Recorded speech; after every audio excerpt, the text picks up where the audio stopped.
Señores y señores, bienvenidos al canal de podcast de la Fundación Rafael del Pino. Soy Andrés Betancor, catedrático de Derecho Administrativo y director del programa Instituciones del Estado Democrático de Derecho de la Fundación Rafael del Pino.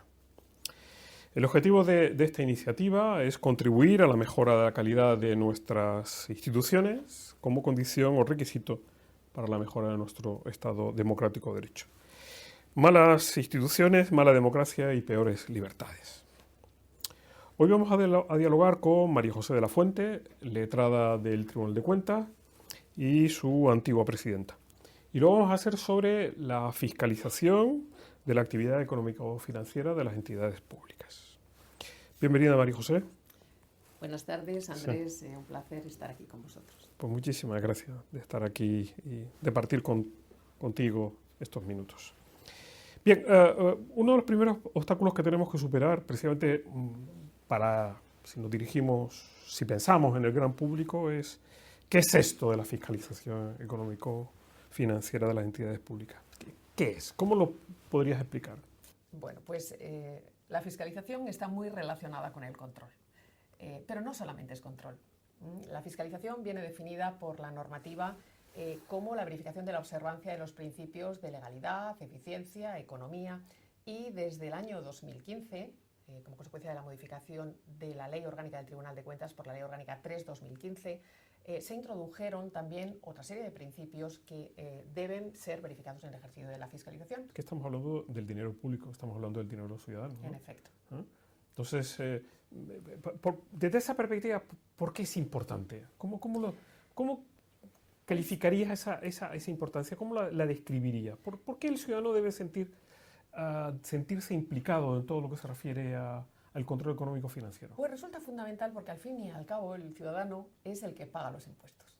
Los impuestos constituyen los ingresos para realizar los gastos. De manera que nada deja al ciudadano más insatisfecho que la mala gestión o gestiones no sostenibles o fraudes o corrupciones o incidencias en el cumplimiento de las normas cuando se gestionan los fondos públicos en un entorno en el que se incrementa la presión fiscal, se incrementa las cotizaciones sociales. Nada puede dejar con más escepticismo al ciudadano que tener la sensación de que está pagando para nada. De manera que en la medida en que los ciudadanos confíen en la capacidad gestora de la administración del Estado, la administración de las comunidades autónomas y de las entidades locales, tanto de las entidades administrativas como de las entidades que constituyen el ámbito institucional público, cuanto más confíen en esa gestión, más responsabilidad y más solidaridad tendrán en el momento de pagar los impuestos. Y aquí es donde entra la función del tribunal y resulta esencial.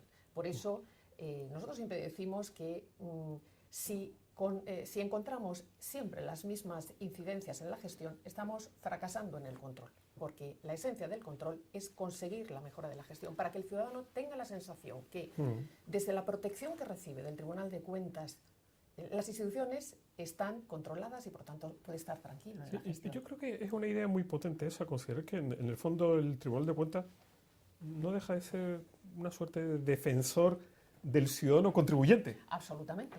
Porque lo que hacéis no es más que defender los derechos de ese ciudadano. Del ciudadano contribuyente y del Estado responsable.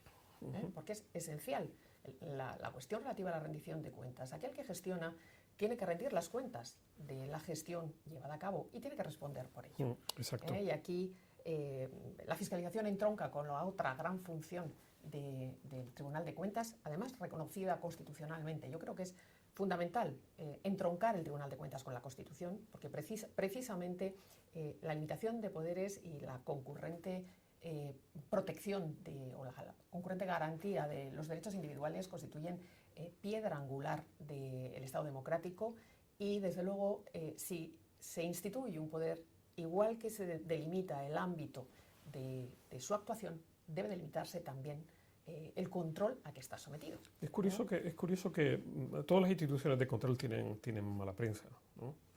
Pero son imprescindibles porque son la garantía de las libertades, de los derechos.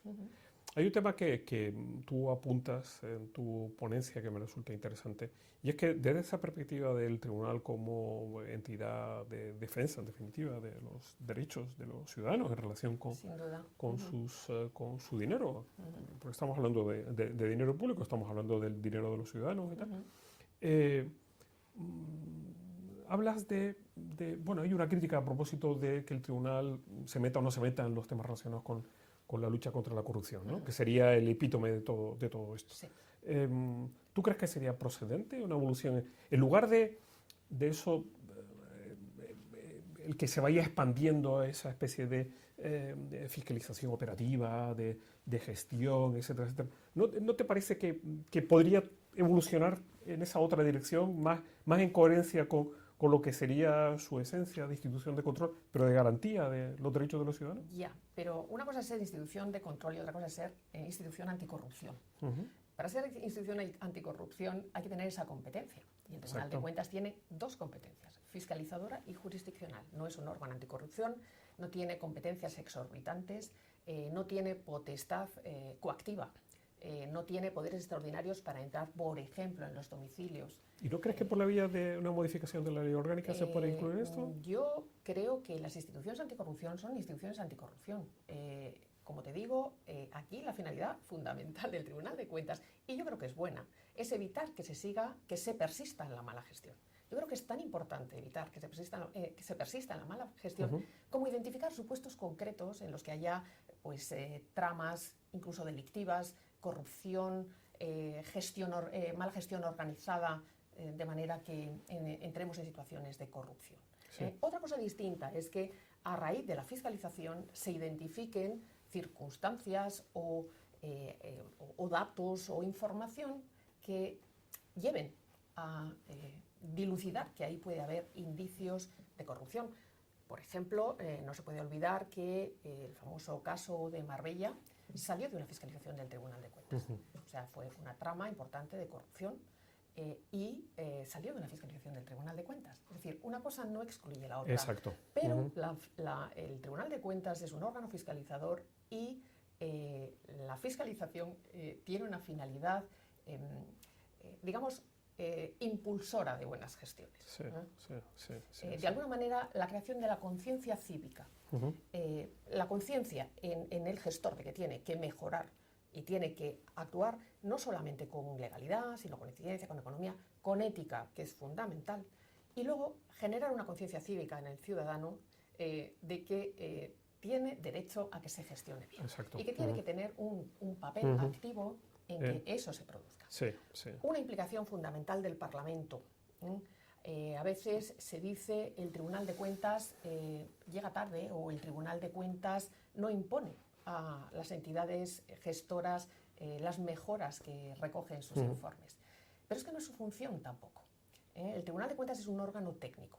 Entonces, en sus informes recoge los resultados, las conclusiones y las recomendaciones, que como su propio nombre indica, no se pueden imponer coactivamente, pero que creo que deberían dar más pie a que el Parlamento se implique en el cumplimiento de esas recomendaciones. Esto se une con las propuestas de mejora, de reforma del tribunal, para que realmente su propia configuración infraconstitucional se ajuste a las funciones constitucionales que tiene asignadas, ¿no? Que hay algunas deficiencias, sobre todo lo que se refiere a la selección, ¿no?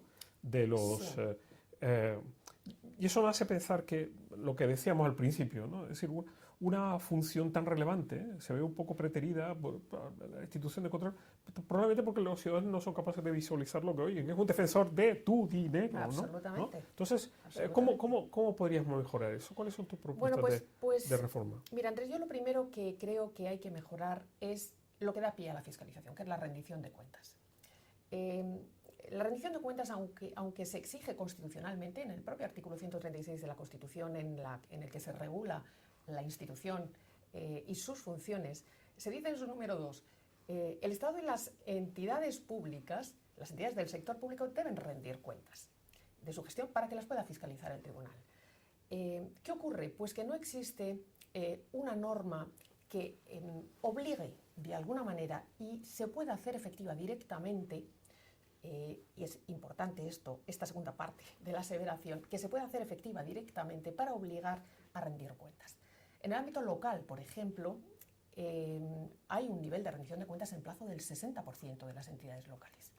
Esto, claro, retrasa la función de control del tribunal y en algunas ocasiones incluso puede dar lugar a que no se puedan fiscalizar. A lo mejor incluso es una coartada para que no se les fiscalice. No presento cuentas, prefiero pasar porque no presento cuentas que por los resultados que puedan encontrar en mis cuentas. Entonces, nosotros, ¿por qué abogamos? Pues porque haya normas de directa aplicación que de alguna manera estimulen la rendición de cuentas, que es obligatoria a nivel constitucional. Pero, por ejemplo, nosotros siempre estamos recomendando que se vincule a la rendición de cuentas la percepción de subvenciones o la participación en ingresos del Estado. Es decir, si usted quiere percibir ingresos públicos como entidad pública, usted tiene que rendir las cuentas y tiene que asumir las responsabilidades de su gestión. Date cuenta que el Tribunal de Cuentas no tiene función sancionadora, tiene simplemente el recurso a una llamada multa coercitiva que por su escasísima cuantía de 60 euros no sé si es muy estimulante para obligar a la rendición, y además que es una multa coercitiva, es decir, una multa para obligar al cumplimiento, ni siquiera es una multa sanción. Exacto. Entonces, eso es una de las cuestiones que a mi juicio resulta fundamental. Bueno. Podríamos mejorar también a estos efectos digamos, el plazo de rendición de cuentas. Ya no se compadece el que haya unos plazos tan larguísimos de rendición de cuentas hasta el 30 de junio del año siguiente en el ámbito del Estado, de la Administración del Estado, hasta el 30 de octubre del año siguiente en el ámbito del sector público local. Ya no tiene ningún sentido que la rendición de cuentas sea tan larga porque pospone el control del tribunal y por otra parte pues no es oportuno. Antes planteabas la cuestión relativa a los criterios para la selección de los miembros del tribunal. La independencia es un elemento clave en la constitución del Tribunal de Cuentas. Y precisamente porque está en la Constitución como norma fundamental, ¿no? Así se plantea. Los miembros tienen que ser independientes. Y una de las garantías de independencia es que su nombramiento solamente se puede hacer respecto de personas que procedan de determinadas carreras, que tengan una determinada cualificación que permita el ejercicio de las funciones. Hubiera sido ideal, creo, que igual que se hace para el Tribunal Constitucional, la cualificación o el ámbito de extracción de las personas que puedan ser nombradas miembros del Tribunal de Cuentas, consejeros de cuentas, se recogiera en la propia Constitución, igual que ocurre con el Tribunal Constitucional. Pero, sin embargo, no es el caso, se recoge en la ley orgánica. Claro, con las la reforma de la singularidades Constitución que eso supone. está grabada, Exacto. pero la de una ley orgánica, pues con una mayoría absoluta, se puede modificar. Entonces, quizás incluso sería conveniente que se cerrara un poquito, se relacionara un poquito más digamos, el ámbito de extracción de las personas, ser relacionado un poquito más con el ejercicio de las funciones del tribunal, porque simplemente se establece el ámbito de procedencia y luego se dice que 15 años de reconocido prestigio en lo que sea, puede ser un arquitecto al servicio de Hacienda. Exacto, entonces, el mejor de los casos. No sé. Bueno, pues tenemos que ir terminando, María José. De verdad que muchísimas gracias, es un tema interesantísimo. Lamentablemente le falta todavía la difusión entre los ciudadanos, la función tan relevante que lleva de control lo que son los derechos e intereses de esos ciudadanos. Bueno, muchísimas gracias, María José. En la siguiente sesión hablaremos sobre las instituciones y bueno, yo seré también el ponente. Gracias a todos ustedes por su atención. Le invitamos a que continúen siguiendo este canal de podcast de la Fundación Rafael del Pino. Muchísimas gracias, Andrés. Muchísimas gracias. Un saludo.